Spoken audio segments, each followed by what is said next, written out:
3 invités avec nous chaque soir pour décrypter les mouvements de la planète marché. Vincent Juvin, c'est avec nous ce soir, stratégiste de JP Morgan Asset Management. Bonsoir Vincent. Bonsoir Grégoire. Merci d'être là. Merci à Xavier Chapard de nous accompagner également ce soir. Bonsoir Xavier. Bonsoir Grégoire. Stratégiste de la Banque Postale Asset Management. Et Florian Yelpo est avec nous également en plateau ce sour. Bonsoir Florian. Bonsoir. Ravi de vous retrouver. Vous êtes responsable de la gestion multi-asset de Lombard-Odier. Responsable de la macro. De la macro, dans l'équipe de gestion multi-asset de Lombard-Odier. La prochaine fois, promis, j'y arriverai, Florian. Il y a une grande question, c'est peut-être d'ailleurs la seule question, qui n'est pas de savoir quand est-ce qu'il y aura, s'il y aura un pivot de la Réserve fédérale américaine un jour, mais plutôt d'essayer de comprendre quand est-ce que ce pivot pourrait intervenir. Coup sur coup, Jackson Hole, la dernière marque d'inflation aux États-Unis, ont rebattu un petit peu les cartes de ce point de vue-là.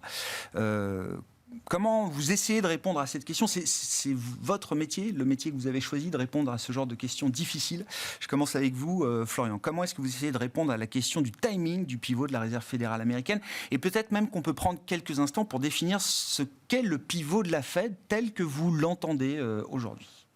Pour nous, le pivot, c'est le moment où la Fed, alors ce ne sera pas forcément consensuel comme réponse. Mais on peut en débattre.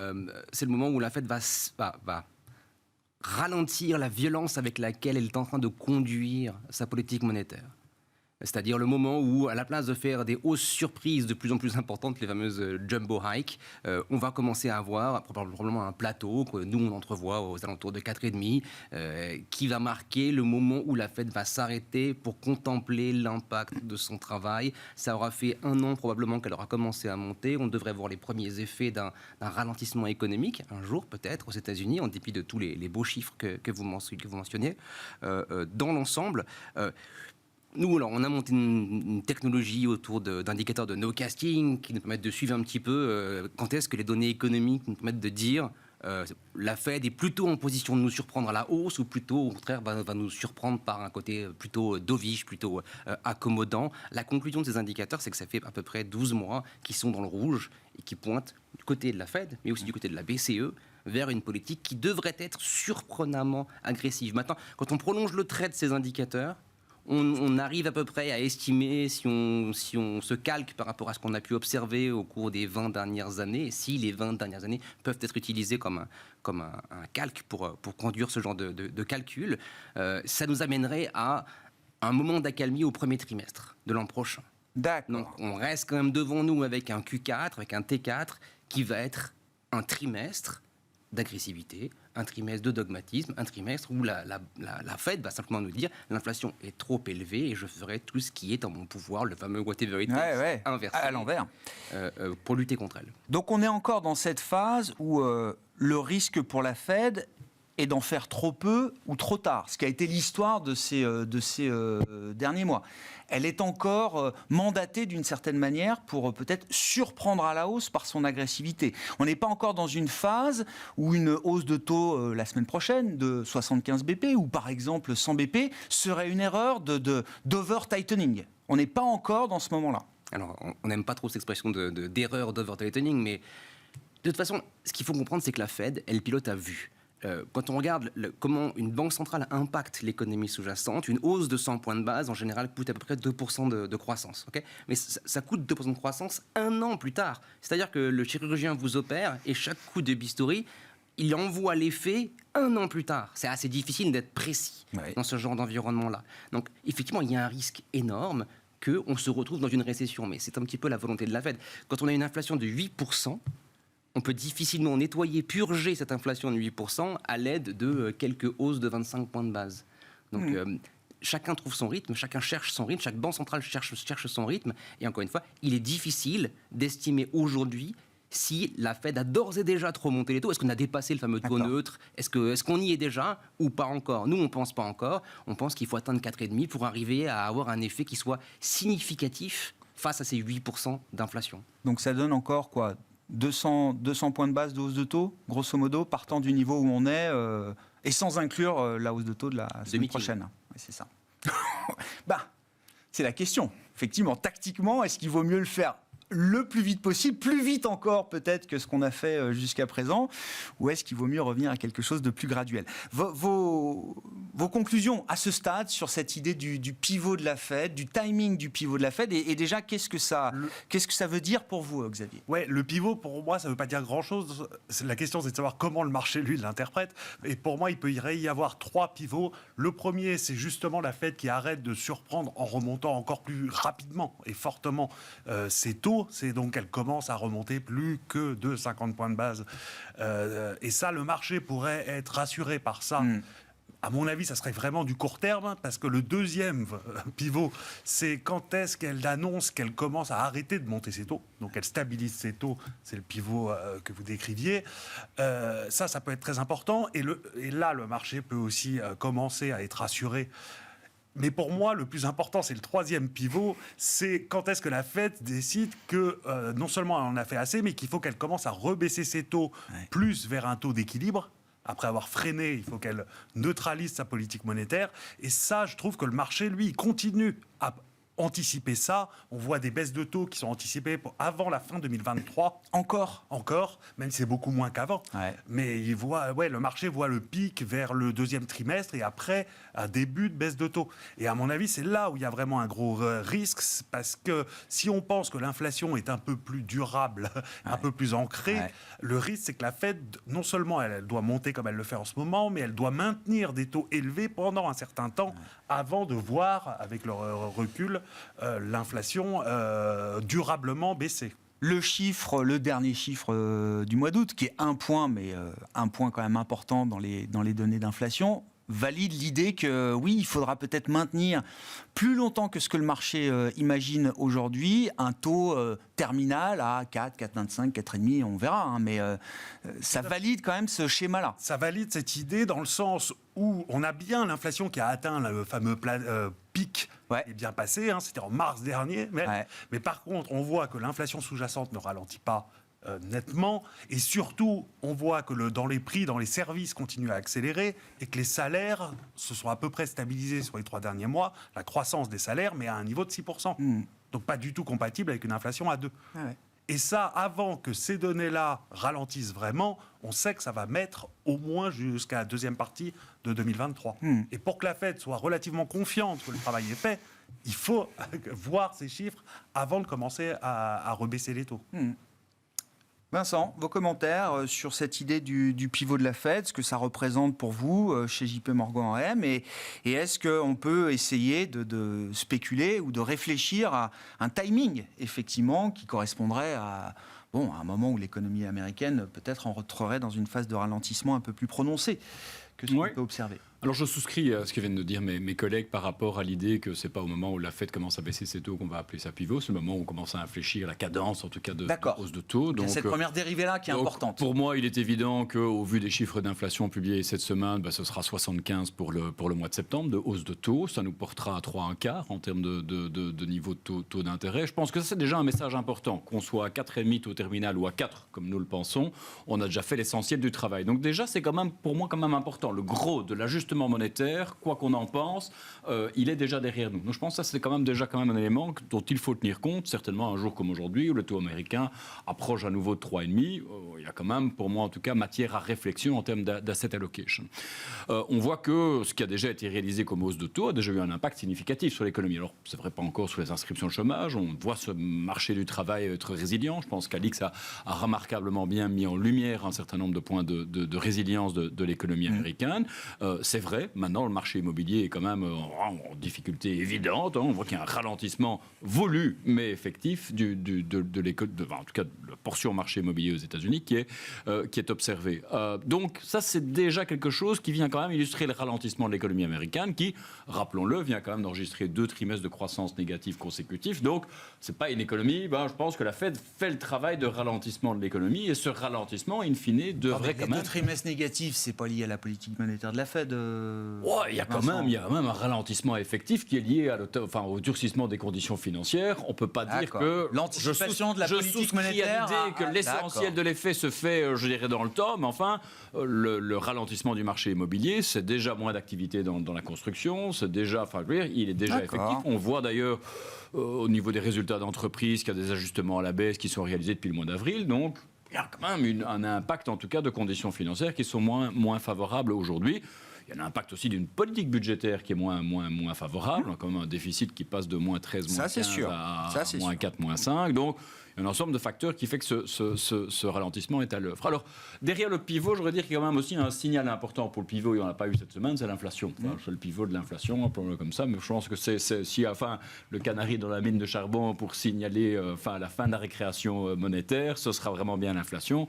Si le mois prochain, on voit enfin cette inflation retomber, je pense que là, ce sera un signal fort pour la Fed. Je pense qu'il faudra sans doute 2 mois pour se dire qu'on peut y arriver, mais moi, je vois, en tout cas, un taux terminal, peut-être pas à 4,5, on jugera sur pièce sur ce même plateau, voilà, mais je pense qu'en tout cas, on est 4,5 ou 4, sans doute plus très loin de ce niveau, une fois les 75 points de base réalisés au mois. Oui, parce que si vous me dites, je vois plutôt 4,25, on n'est plus à 25 points de base près. Non, mais parce que on n'en sera pas loin à la fin du mois. Certains disent, c'est peut-être pas 4,5, ce sera peut-être entre 5 et 6. Non, alors là, moi, personnellement, c'est pas notre vision. Ça, c'est un risque extrême que vous... Objectivement, c'est pas notre... Je pense que dès octobre-novembre, on sera dans cette perspective du pivot de la Fed. On devrait a priori avoir des éléments rassurants sur l'inflation, sur les prix pétroliers, sur le prix alimentaire. Globalement, les choses se passent pas trop mal. Même les chiffres de l'inflation étaient mauvais cette semaine aux États-Unis, soyons réalistes, du fait de l'inflation sous-jacente, ce qui était encore d'autant plus embêtant, du fait d'éléments sticky, comme vous le mentionniez, Grégoire,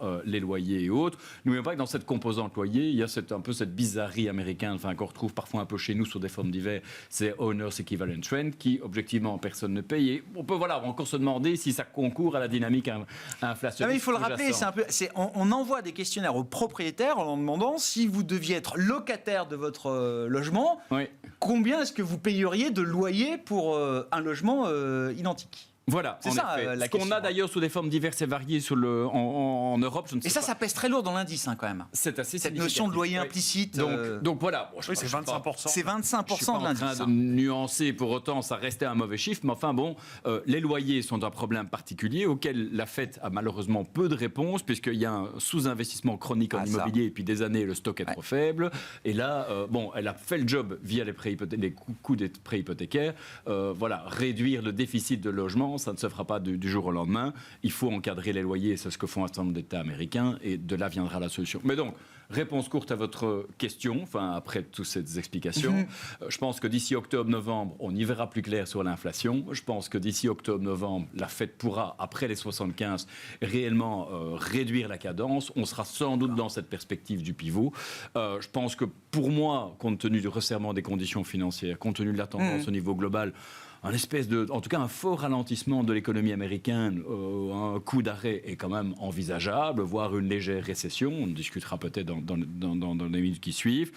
Ça va faire le job aussi sur l'inflation. Je pense que le signal pour les stratégistes que nous sommes en termes d'asset allocation, il n'est peut-être pas encore sur le monde action, mais il est déjà pour moi très clair sur le monde obligataire. On reviendra effectivement aujourd'hui, sur l'investissement. Réellement, je pense qu'il faut, on peut y aller. Acheter. L'inflation, elle accélère ou elle décélère aux États-Unis, Florian ? Parce qu'il y a tellement de manières de mesurer l'inflation. Xavier nous disait, le pic pour vous, il est en mars. Allez-y, Xavier. Le pic est en mars. En mars parce qu'il y avait les effets de base de l'énergie, tout ça, les biens, donc tous les problèmes sur les biens et la réouverture. Mais pour moi, l'inflation, elle continue à accélérer là. D'accord. L'inflation tendancielle, c'est-à-dire. J'entends. La vraie, celle qui reste dans le système. Parce que Vincent parlait des loyers fictifs et tout ça dans l'inflation, mais c'est même si vous enlevez toute cette catégorie de loyers, les prix dans les services continuent à accélérer. D'accord. Et c'est cette inflation-là, c'est quand les coiffeurs, vraiment tout ce qui est dans l'économie, qui est surtout très intense en emploi et donc en salaire, tant que ça continue à accélérer, je ne pense pas que la Fed pourra être rassurée. Parce que c'est le risque prix-salaire, etc., dans une économie de services. Par exemple, en 2023, on peut très bien avoir une inflation totale qui ralentit très fortement aux US si on a des prix de l'énergie, de pétrole par exemple, qui ralentissent, si les goulets d'étranglement se résolvent bien et tout, c'est vrai. Mais si l'inflation durable, Ouais. les salaires, les services, eux, continuent à être à des niveaux bien au-dessus, plus de 2 fois au-dessus du niveau où ils devraient être, la Fed ne pourra pas dire qu'elle a fait le travail. On peut avoir à un moment une inflation sous-jacente supérieure à l'inflation globale, là, dans cette mécanique-là. C'est très probable. C'est très que l'année probable. prochaine, on est ça. C'est très probable. Et je pense que la Fed, elle regardera l'inflation sous-jacente et pas l'inflation. Je sais plus. En juin, il nous dit qu'il faut regarder l'inflation globale. Maintenant, le marché panique parce que c'est l'inflation sous-jacente qui continue d'accélérer. Il n'est pas très précis de ce point de vue-là, C'est vrai. Jérôme Powell. J'avoue C'est vrai, mais en même temps, qu'il nous perd un peu Il n'est parfois. pas économiste. Non, il n'est Faut- pas faut économiste. Mais il l'excuser. a quoi? Des centaines d'économistes à son service, C'est peut-être vrai. parmi les meilleurs du monde. Donc, C'est on doit vrai. le briefer quand même, j'imagine. C'est Non, vrai, mais mais par pour dire contre- que la communication n'est pas évidente non plus. Parce que c'est la situation Ah, n'est pas bah oui. évidente Ah et oui. surtout le retard, enfin les effets de retard que D'inertie. tu mentionnais Ouais. sont très importants parce que c'est vrai que la Fed va impacter l'économie un an après ses actions, quasiment en gros, mais en plus elle va observer l'inflation et l'inflation c'est un indicateur retardé de l'activité. Eh oui. Donc en fait, donc Elle est c'est backward très, très looking compliqué. en permanence. Oui. À travers les chiffres d'emploi et à travers les chiffres d'inflation, en fait, réalisés, elle regarde à chaque fois un peu dans le rétroviseur pour calibrer Exactement. sa Qui politique explique monétaire. son retard dans le resserrement de Ouais, l'année ouais. dernière Ouais, ouais. et ce qui pourrait expliquer pourquoi elle resterait plus dure plus longtemps. Ouais. L'inflation accélère ou décélère aux États-unis, Florian? Deuxième fois. Oui, deuxième tentative, mais je vous laisse répondre cette Je dis fois. juste, méfions-nous. Dans l'ensemble, il y a quand même 61% des composantes de l'inflation, du rapport sur l'inflation, qui sont en décélération. C'est un élément qu'il faut quand même avoir en tête, quoi. C'est que oui, il y a quelques sous-composantes qui donnent encore des signes un petit peu d'explosivité, mais dans l'ensemble, il y a une majorité d'éléments dans le rapport sur l'inflation qui reculent. Y compris dans la ça- partie service, pas juste Il y a les quelques biens. éléments dans les services qui reculent. d'accord. Mais le gros de la décélération, il est sur les biens. C'est par là que ça doit commencer, de toute façon. Oui, mais ça, c'était c'est, l'inflation transitoire. Ça, on le savait, ça. C'est une évidence. Exactement. Elle est transitoire aussi Ah, longtemps qu'elle n'est pas sustainable parce Oui, mais qu'on ça, a mis des c'était salaires l'inflation en place. Ça, c'était le choc d'offre. Mais Ça, faut-nous. c'était le choc d'offre. C'est ça. une légende. Oh non. Non, il y a une dynamique qui est en train de se mettre en place. Moi, ce que je pense, c'est qu'on devrait arrêter de regarder en fait le consensus. Il y a un très vieux papier d'Engels, parce que tous ceux qui ont fait de l'économie autour de la table doivent s'en souvenir, qui dit en gros, quand on mesure la volatilité de l'inflation anglaise, à un moment où elle était extrêmement volatile dans les années 70, on voit bien que cette volatilité est proportionnelle au niveau de l'inflation. Donc, naturellement, prévoir quelque chose Comprends. tel que l'inflation aujourd'hui, c'est voué à l'échec. Et Donc, plus je elle est propose- élevée, plus c'est compliqué de la prévoir. Exactement. Donc, arrêtons de regarder le consensus, parce que le consensus a juste très peu de sens à ce stade-là. Le marché anticipe 8% d'ici la fin de l'année d'inflation aux États-Unis. Il est vraisemblable qu'on puisse être en dessous de ce chiffre-là. Ça peut être 7, ça peut être 6. Oui, Non, ce sera espérons-le, mais difficile. 6, ce sera peut-être difficile. 7. Ça, on ne sait pas. Je pense que ce qui est important, c'est de bien regarder les indices de diffusion sous-jacentes à ces enquêtes pour pouvoir anticiper la tendance. La tendance, elle est à la baisse. Est-ce que c'est important que la tendance soit à la baisse? Absolument pas. À Jackson Hole, il a été extrêmement clair par rapport à ça. Il ne cible pas une tendance de l'inflation. Il cible un niveau de l'inflation. Aussi longtemps que l'inflation n'est pas rentrée à la niche, de toute façon, le discours sera toujours le même. Ils seront prêts à aller jusqu'au bout. Il y a une forme de dogmatisme, comme je le disais, vis-à-vis de l'inflation qui est en train d'émerger. Et c'est peut-être ce qu'on pourrait dire potentielle erreur de politique monétaire. Mais en tout cas, il y a une forme de dogmatisme qui est en train d'émerger qui dit oui, c'est pas Volcker, mais néanmoins, il est clair dans la direction de la politique monétaire américaine. Lutte contre l'inflation. Ouais. Et dans ce discours-là, Florian, est-ce que l'idée d'un soft landing a sa place ou est-ce que c'est un concept chimérique qui ne peut pas être un objectif pour la Réserve fédérale américaine aujourd'hui? C'est le plus grand risque de 6 prochains mois, quoi, grosso modo. C'est qu'aujourd'hui, on a un marché, surtout pour les marchés, parce qu'on a un marché qui, aujourd'hui, n'anticipe pas spécialement de dégradation des résultats des entreprises. Hein. On a un simple effet de duration, on en a beaucoup parlé à votre antenne.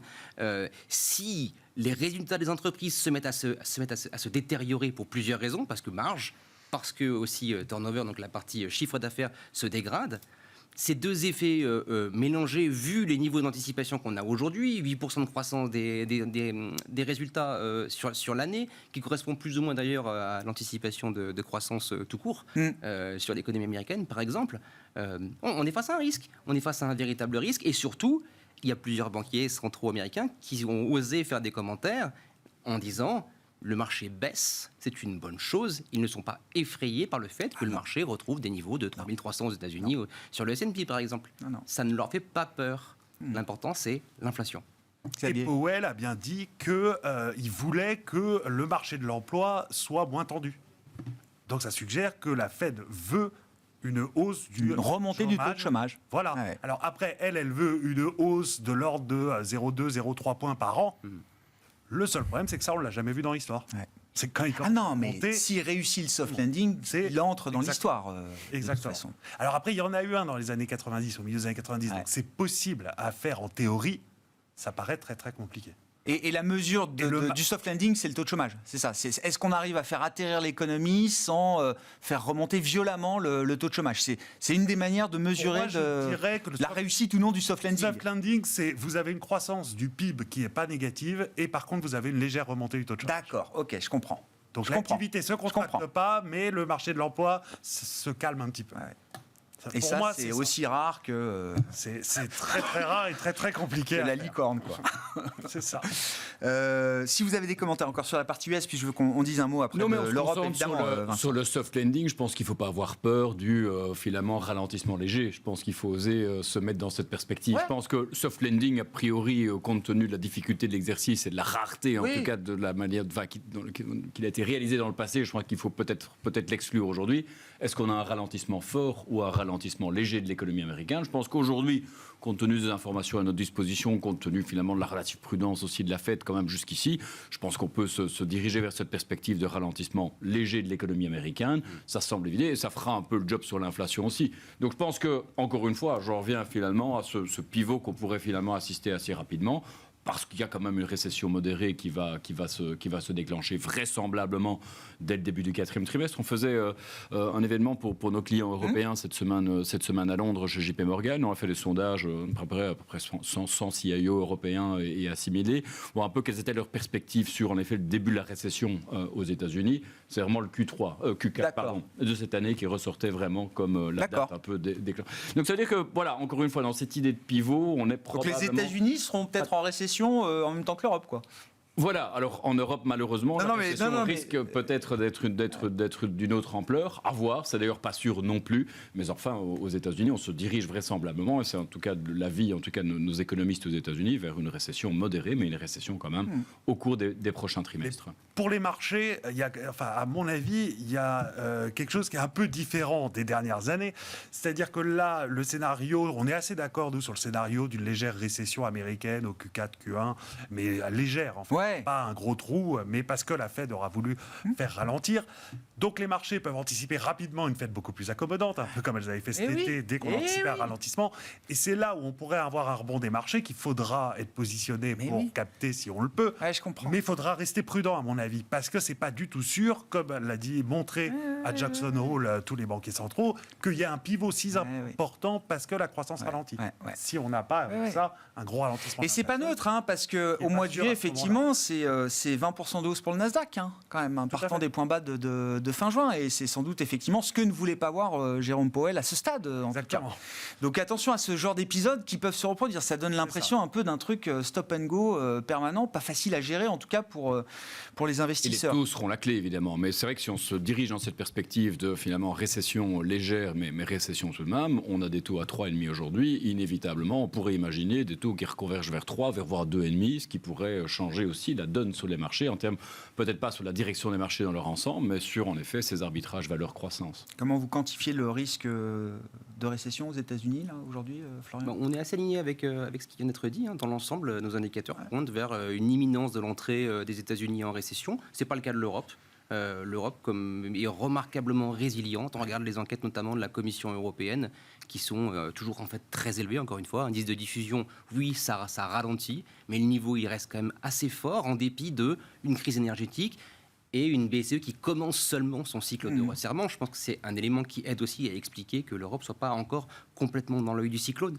Le risque, à notre sens aussi, c'est qu'on a la Chine qui n'est pas spécialement en bonne posture, les États-Unis qui rentrent dans cette phase peut-être de récession modérée, peut-être pas, peut-être que ça sera un peu plus fort que ce qu'on le pense, et finalement entrer de la zone euro peut-être au début Q1 de l'an prochain. premier trimestre 2023. Donc on pourra avoir une forme de synchronisation du soft patch, d'un ralentissement généralisé. Les gens qui aujourd'hui pensent que le pétrole va atteindre 120, 130 $, nous c'est un scénario auquel on a de la peine à croire. Il a baissé de 30% là, le pétrole plutôt. Hein. Et surtout qu'on a des coûts de production qui sont assez faibles. On a fait d'énormes efforts technologiques sur le coût de production du baril aujourd'hui. Donc on n'est pas en 2000. Enfin, souvenez-vous, 2008, le prix du baril qui passe de 140, 150 à 80 $. On avait un prix moyen de production à peu près à 90 $. Aujourd'hui, on est plutôt de l'ordre de 45-50 $ à la production. Vous imaginez à quel point on pourrait voir un pushback de cette inflation énergétique, parce que le pétrole, encore une fois, enfin, on vit de pétrole au quotidien. Si ça ralentit... Là, je me dis, ça veut dire que ça va être un soutien magnifique pour un consommateur comme le consommateur américain, par exemple. Il en a déjà profité peut-être un peu de la baisse des prix à la pompe, là. La baisse du prix du pétrole n'est jamais économiquement une bonne nouvelle. Historiquement, dès qu'on voit un écrasement des prix du pétrole, c'est que sans sous-jacent, la demande est en train de s'effondrer. Hein. En net, c'est toujours négatif. En net, c'est toujours négatif. Un pétrole qui monte, c'est un pétrole qui veut dire simplement il y a de la demande, là il y a de la croissance. Le pétrole accompagne la croissance économique. Mais la baisse du pétrole, généralement, c'est plutôt de mauvaise nouvelle. Au global, en net, effectivement. C'est peut-être le meilleur indicateur de nos castings des récessions. Souvenez-vous de 2020, encore une fois, février 2020. Regardez juste le pétrole, vous avez timé l'entrée et la sortie de la pandémie. Non, je suis tout à fait d'accord, surtout à un moment où on n'a pas de bonnes nouvelles côté offre. C'est-à-dire que ce qu'on voit, et d'ailleurs c'est pour ça que nous on ne pense pas que le prix du pétrole va baisser beaucoup plus, mais c'est à cause de l'offre qui est limitée, c'est pas à cause de la demande qui serait forte. Donc, et ce qu'on a vu, c'est l'Arabie Saoudite qui veut défendre son prix du pétrole élevé, c'est les producteurs américains qui ont beaucoup de mal à revenir malgré les prix au-dessus des prix de production. Et l'anticipation, alors ça c'est la grosse inconnue, des exportations russes de pétrole à partir de décembre quand les sanctions européennes s'appliquent. Avec une production de pétrole en Russie qui est déjà en train de baisser. Qui est déjà en train de baisser, sachant que les sanctions européennes sur les importations et sur les bateaux, c'est à partir de décembre. Très clair. État des lieux pour la Banque Centrale Européenne. Alors moi, elle est en retard, mais quand même, ça va vite. C'est-à-dire qu'on a déjà 75 points de base après 50. On a là aussi déjà surpris 2 fois quand même à la hausse le marché. Et puis... très vite arrive la discussion du bilan. Beaucoup plus vite peut-être que ce qu'on pouvait imaginer. On n'est pas en train de mettre en place la réduction du bilan de la Banque Centrale Européenne, mais en tout cas, on va signaler officiellement, dans les prochaines semaines, le début de la discussion sur le bilan de la Banque Centrale Européenne. Comment vous regardez la situation pour la BCE aujourd'hui C'est d'autant plus complexe que, évidemment, les chiffres de l'inflation sont venus finalement effacer les gains sur l'euro enregistrés dans le sillage. Et ce n'était pas immédiat de la hausse de taux de la semaine dernière. On a de nouveau finalement un euro à parité, légèrement en dessous de la parité. Donc on a en tout cas toujours des coûts d'importation qui sont élevés. Et je parle de l'eurodoll, mais on importe beaucoup de Chine toujours. Et par rapport au renminbi, c'est un peu plus avantageux, mais enfin c'est guère mieux. Donc c'est vrai que nos importations fait n'importe de l'inflation pour l'instant, donc ça c'est particulièrement problématique. Donc ça met évidemment la BCE dans une situation délicate. Elle doit soutenir l'euro.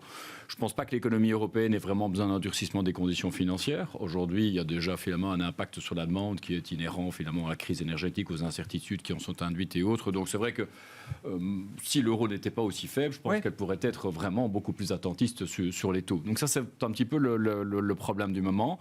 Oui, le bilan, je pense qu'il y a on peut, et ça a déjà été réduit sur les Bunds allemands, ça c'est déjà quand même fort réduit, mais en tout cas c'est d'ici une semaine ou deux le cas italien qu'il faudra évidemment suivre. Les spreads sont quand même toujours anormalement élevés. Je pense que ça reste quand même un sujet d'inquiétude. Je pense que tous les États européens sont avec des budgets qui sont quand même difficiles, rendus d'autant plus difficiles que les taux ont déjà bien remonté. Ils pourraient potentiellement remonter de 100 points base. On se met déjà dans cette perspective de reflux aux États-Unis. En Europe, c'est plutôt le contraire. La Banque de France avait fait cette excellente communication que je cite, mais chaque hausse de 100 points base, évidemment, des OAT, c'est 30-40 milliards de plus pour le Trésor.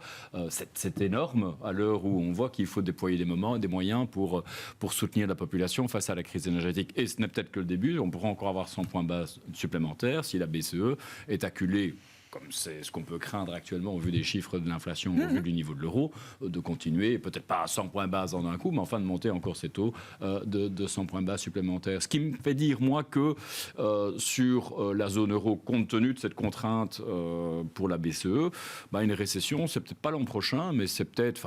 Tout dépend évidemment comment on va définir la récession, mais le ralentissement conjoncturel assez significatif, il est peut-être déjà pour le Q4 de cette année, soyons réalistes. La croissance, elle a bien tenu en Europe jusque fin août. Oui, les chiffres ont même été révisés. Alors là, début septembre, c'est quand même là, sur plein d'indicateurs, je trouve particulièrement troublant. On le sent peut-être d'ailleurs tous un peu autour de nous, mais réellement, l'activité a fortement commencé à refluer à partir de septembre, et je pense que là, pour l'automne, ça s'annonce guère encourageant. Donc malheureusement, un cocktail assez négatif de crise de confiance. Mais ça n'entamera pas la détermination de la Banque Centrale Européenne pour de multiples raisons. Aujourd'hui, il faut casser cette spirale d'augmentation des prix. Alors la BCE a une partie des cartes en main sur l'euro. On sent que la Commission essaye de manière parfois un peu maladroite en tout cas de trouver des solutions. Des pays comme la France peuvent peuvent être une source d'inspiration à cet égard, mais c'est un coût budgétaire. Il faut évidemment s'en rendre compte. C'est une bonne stratégie. Je jalouse toujours un petit peu les mesures qui sont prises ici. Alors non, mais c'est vrai, oui. Vous pensez vraiment que c'est une bonne stratégie ? Écoutez, moi, quand je vois qu'en janvier, votre facture, Grégoire, montera de 10-15%. Ouais, j'en sais rien. Moi, je vois la facture de la dette.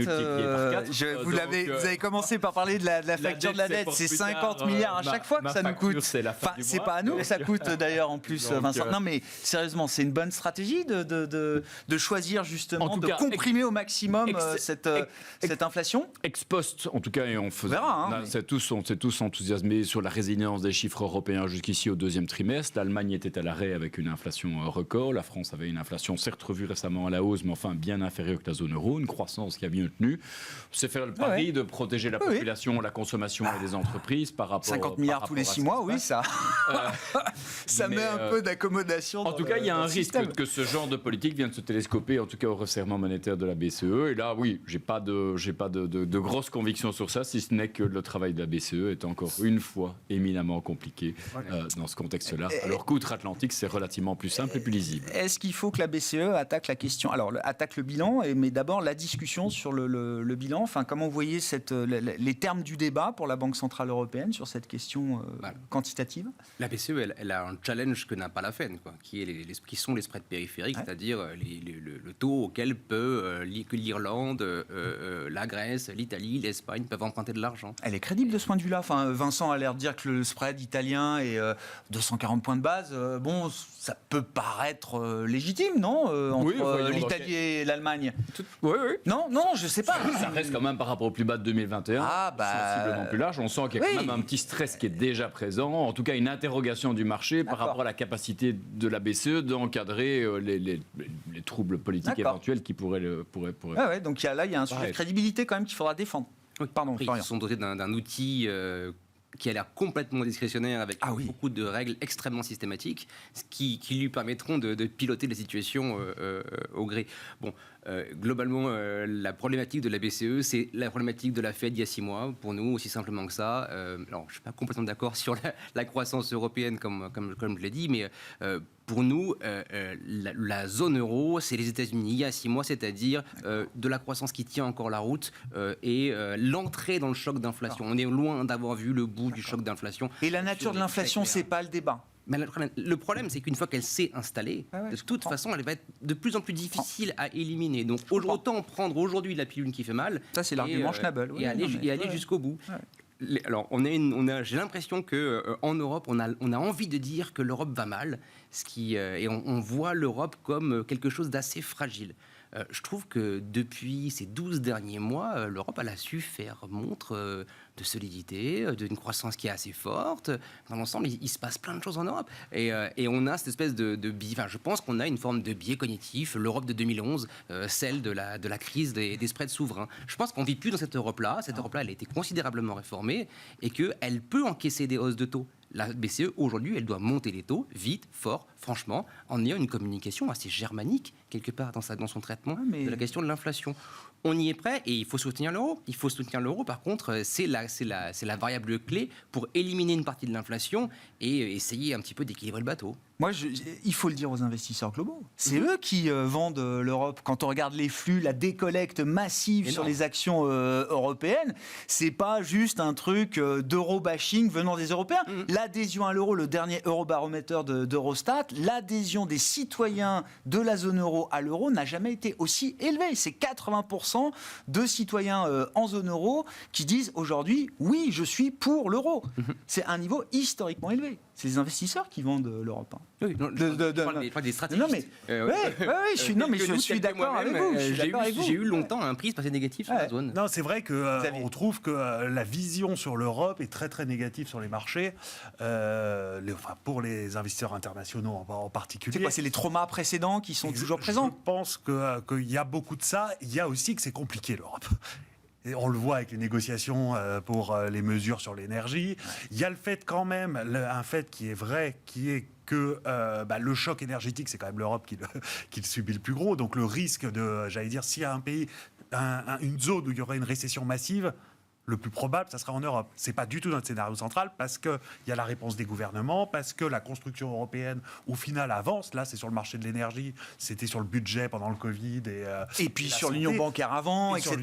Même tous ces travaux sont en cours encore. Mais ça va très vite et je suis d'accord avec vous, à moyen terme, c'est positif. Après, il y a la question pour l'Europe de comment on passe l'hiver. L'intervalle à gérer. Et ça, c'est quand même une question. Mais on est d'accord que, l'Europe, notamment les banques européennes, par exemple, ont été massacrées sur les marchés, d'où ça nous paraît excessif. Elles sont dans un état de solidité historique peut-être aujourd'hui. Le remontée des taux, c'est quand même plutôt positif pour elles. Et les aides budgétaires font que le risque d'avoir une explosion des défauts d'entreprise est relativement limité. Quelle défense de l'Europe ? Oui, alors c'est vous qui êtes le plus pessimiste sur l'Europe du coup aujourd'hui. Je le sais justement. Convaincu. Justement. Mais prudence tout de même. Je pense que c'est bien d'avoir un débat sur ce plateau. Moi, je vois quand même la récession arriver beaucoup plus tôt. Je vois quand même la confiance des consommateurs à un plus bas historique depuis la création d'Eurostat. Je sens les Français, je sens les Européens, je sens les consommateurs quand même très, très inquiets de ce qui se passe. On sent cela se refléter dans leur schéma de dépenses. Voilà un petit exemple, les réservations pour les vacances d'automne ici sont en chute libre, alors que c'était le boom sur les services pendant l'été. Donc on sent quand même qu'on commence un petit peu graduellement à se serrer la ceinture. On voit que pour des raisons diverses et variées, l'activité dans la construction en France, en Europe, commence à être pénalisée. On voit que pas mal d'entreprises assez énergivores commencent à dire « Ok, moi je cesse mes activités pendant quelques heures par jour, quelques semaines par mois. » Et vous dites cette accumulation d'anecdotes à un moment va se refléter sur le plan macroéconomique. Il y a un ralentissement effectif. L'Allemagne était à l'arrêt au deuxième trimestre. Je ne suis pas en train d'annoncer une catastrophe. Très franchement, en faisant un peu les calculs sur la situation énergétique de l'Europe, je pense qu'on ressort de l'été dans une situation probablement plus favorable qu'on ne l'avait pu l'anticiper au début de l'été. Donc, je ne pense pas qu'il faut craindre qu'on n'ait pas de gaz cet hiver, qu'on n'ait pas d'électricité, d'accord. Donc ça, je suis assez à l'aise avec ça. Ne jouons pas trop à nous faire peur. Mais le prix de l'énergie en Europe est un frein à l'activité vraiment significatif. Et je pense qu'en France, vous avez été relativement bien protégé de cela. Et c'est parfois peut-être je sais, vous l'avez déjà dit, de s'en rendre compte. Les business au UK, ici, en Allemagne, en Belgique, aux Pays-Bas font face à des situations sur les prix de l'énergie qui se rendent beaucoup de secteurs d'activité inéconomiques. 30 secondes chacun là sur la logique d'investissement. Juste l'obligataire et l'obligataire américain.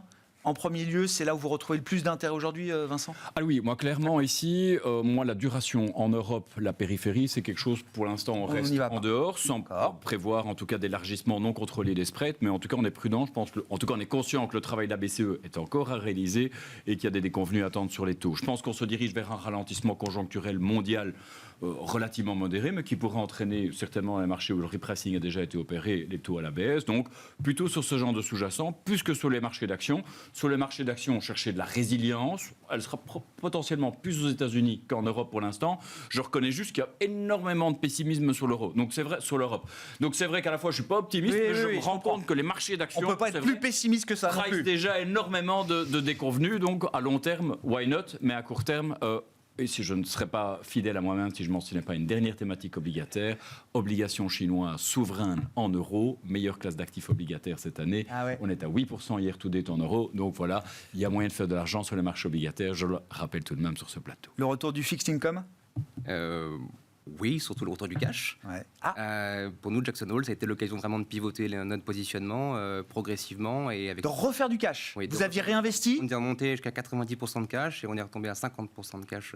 Pardon, 90% d'investissement. Ah oui. Pardon, donc 10% Ah de ouais. Très investi pendant l'été. Exactement. D'accord. On a bien réinvesti pendant le oui. mois de juillet et ensuite, à partir de la mi-août, on a commencé à baisser progressivement notre allocation dans les marchés. Du coup, construit cette poche de cash, on cherche une source de diversification aux actifs de diversification qui ne fonctionnent pas. Ouais. C'est un peu ça notre mantra de cette année. Et pour l'instant, ça nous a plutôt bien réussi.